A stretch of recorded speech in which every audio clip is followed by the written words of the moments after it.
حتى نحضر كباب السباكيتي أول شي راح نحضر حشوة اللحم. لحم مفروم النوع اللي تحبوه، وبصل مفروم ناعم، ثوم مهروس أو مقطع ناعم، بقدونس مقطع ناعم،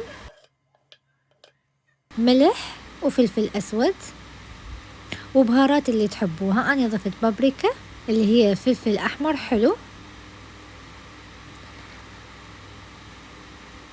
وملعقتين طحين. أخلط المكونات مع بعض حتى تتجانس، وأحضر البايركس اللي راح أجهز بيه السباكيتي باللحم، وأدهنه بشوية زيت زيتون أو أي نوع زيت تفضلوه. بعدين أخذ مقدار بسيط من السباكيتي وألف الكباب بها كأنما السباكيتي هو الشيش والكباب هو واللحم هو الكباب.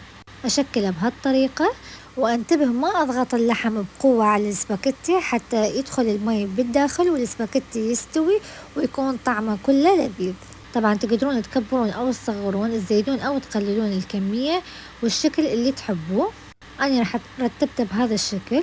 بعدين أجي أجهز الصوص، أضيف عليه معجون طماطة والملح وفلفل أسود وكاري والمي.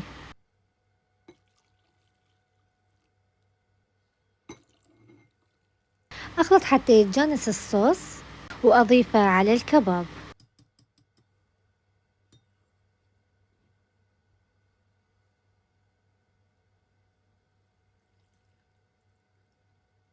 لازم المي يغطي السباكيتي واللحم. إذا حسيتوا المقدار قليل تقدرون تزودون عليه شوية مي. بعدين أدخله الفرن.